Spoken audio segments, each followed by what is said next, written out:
मध्य प्रदेश की राजधानी भोपाल में यातायात की स्थिति लगातार खराब होती जा रही है। आए दिन ट्रैफिक जाम की स्थिति पूरे भोपाल शहर में देखी जा सकती है। जगह जगह सड़कों पर भारी जाम लग जाता है। अतिक्रमण ने पैर पसार दिए हैं। भोपाल सांसद आलोक शर्मा ने पुलिस कमिश्नर कार्यालय में यातायात समिति की बैठक ली। बैठक में Bhopal collector Kaushalendra Vikram Singh, police commissioner Harinarayan Chari Mishra, नगर निगम कमिश्नर हरेंद्र सिंह सहित सभी एसडीएम, नगर निगम के अधिकारी मौजूद रहे। सांसद शर्मा ने कहा कि भोपाल की ट्रैफिक व्यवस्था को सुधारना उनकी पहली प्राथमिकता है। उन्होंने कहा कि 20 जून से पूरे शहर में अतिक्रमण को लेकर कार्रवाई की जाएगी। वहीं वर्षों से सड़कों पर खड़े वाहनों को भी हटाया जाएगा। इसके लिए कलेक्टर को निर्देश जारी कर दिए गए हैं। देखिए, भोपाल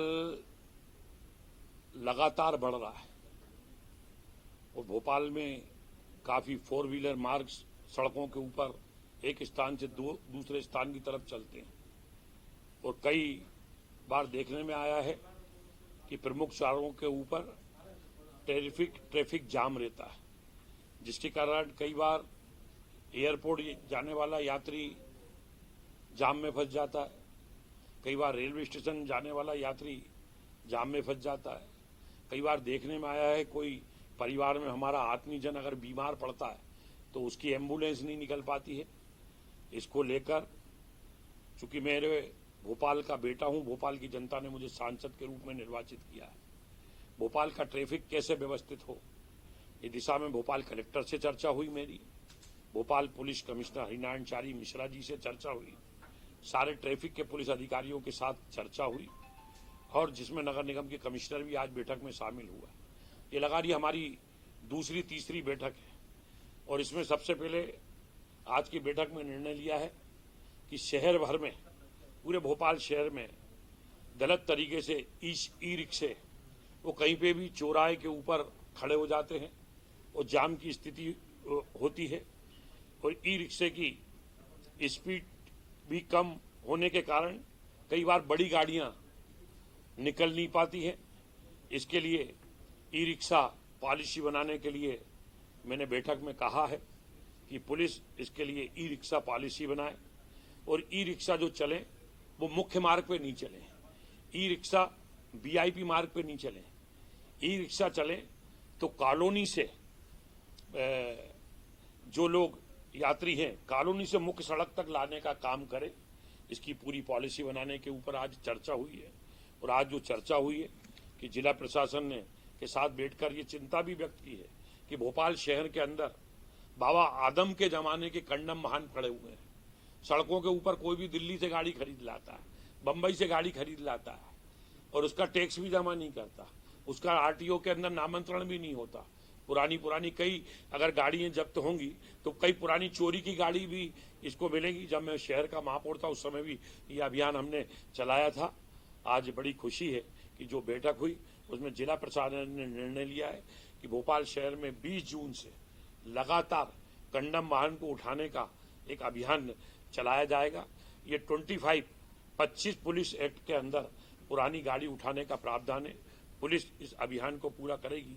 हम भोपाल को स्वच्छ शहर तो बनाया, हम सुंदर शहर भी बनाना चाहते हैं, अतिक्रमण से मुक्त भी करना चाहते हैं और भोपाल के ट्रैफिक को व्यवस्थित भी करना चाहते हैं। अभी तक अतिक्रमण हटाने का काम नगर निगम भोपाल करता था, परंतु नगर निगम भोपाल अतिक्रमण हटाने का काम करता था, पर जित युद्ध स्तर के ऊपर अतिक्रमण हटना चाहिए, आम जनता को सुविधा मिले, वो अतिक्रमण हटाने का काम नहीं हो पा रहा था।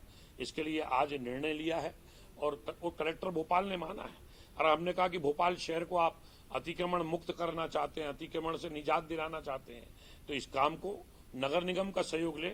इसके लिए एक इसका एडीएम को इसका प्रभारी बनाए। इसके लिए जिला प्रशासन में सहमति आज बनी है। इसके लिए एडिशनल कमिश्नर नगर निगम के रहे इस टीम के अंदर। इस टीम के अंदर एडिशनल एसपी भी रहे। 3 ये हो गए।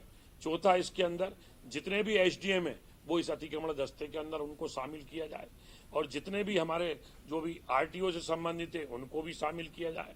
लोक निर्माण विभाग के जो संबंधित अधिकारी हैं उनको शामिल किया जाए और इसके अंदर हमारा संबंधित थाने के जो टीआई हैं उनको भी शामिल किया जाए।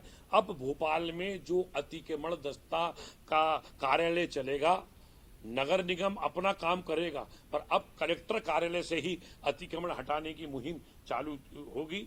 कई बार देखने में ये आया है कि कलेक्टर अतिक्रमण हटवाना चाहते हैं, वो एसडीएम को बोलते हैं, एसडीएम पुलिस को पत्र लिख देता है, नगर निगम भी कई बार पुलिस को पत्र लिख देता है, और पुलिस का कंट्रोल रूम से आ रहा है ये बोलता है कि पुलिस फोर्स नहीं है। वो कई बार पुलिस फोर्स ना होने के कारण अतिक्रमण दस्ता वापिस आ जाता है और अतिक्रमण नहीं हट पाता है।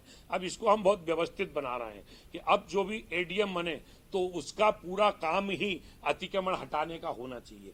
जो एडिशनल एसपी है उसका पूरा काम अतिक्रमण हटाने के ऊपर होना चाहिए, और जो नगर निगम का एडिशनल कमिश्नर है, अगर एडिशनल कमिश्नर नगर निगम में नहीं है तो डिप्टी कमिश्नर को आप इंचार्ज बनाइए। वो पूरा का पूरा अगर ये दस्ता संबंधित एसडीएम संबंधित टीआई के साथ मिलके अगर इसका प्रतिदिन का रोटेशन चार्ट बनाकर काम करेंगे कि आज इस क्षेत्र में अतिक्रमण अभियान की मुहिम चलेगी, 2 तारीख को इस क्षेत्र में चलेगी, 3 तारीख को इस स्थान में चलेगी, तो मैं समझता हूं कि भोपाल से अतिक्रमण भी हटेगा और आम नागरिकों को जो कठिनाई होती है मैं समझता हूं वो दूर करने का काम करेंगे। और आने वाले समय के अंदर प्रमुख चौराहों के ऊपर लगभग 42 चौराहे हैं जहां के लेफ्ट टर्न को लेकर ट्रैफिक जाम होता है, उसको भी आज हमने सूचीबद्ध कराया है। आने वाले समय में आज की मीटिंग में ये निर्देश दिए हैं कि कौन सा चौराया पीडब्ल्यूडी का है, कौन सा चौराया नगर निगम का है, कौन सा चौराया रावत स्टोर्स लाए हैं स्कूल सीजन धमाका। बच्चे हो जाएंगे खुश। पुराने स्कूल बैग करें एक्सचेंज ब्रांडेड कंपनियों जैसे अमेरिकन टूरिस्टर, सफारी और स्काई के नए बैग के साथ एक आकर्षक एक्सचेंज ऑफर भी मिलेगा। पुराने लंच बॉक्स बॉटल बदलें मिल्टन के लंच बॉक्स और बॉटल के साथ 35 से 40% डिस्काउंट पर। मिल्टन सेलो मोडोवेयर के हॉट एंड कोल्ड बॉटल पर पाएं 30 से 35% तक का डिस्काउंट। मिल्टन की 1 लीटर की प्लास्टिक बोतल से लेकर 20 लीटर तक के कोल्ड वाटर जग पर पाएं 50% तक का ऑफ। इसके साथ ही गर्मियों के सीजन के लिए पाएं silicon ice tray, ice box, kulfi maker, ice cream ball और जूस ग्लासेस। तो देर न करें क्योंकि ये सारे ऑफर्स चल रहे हैं सिर्फ 25 जुलाई 2025 तक। फ्री होम डिलीवरी की सुविधा। पता वही पुराना नोट करें। रावत स्टोर्स, चौक बाजार से कोतवाली रोड, पुराने उपभोक्ता भंडार की बिल्डिंग, यूनियन बैंक के ऊपर, छतरपुर।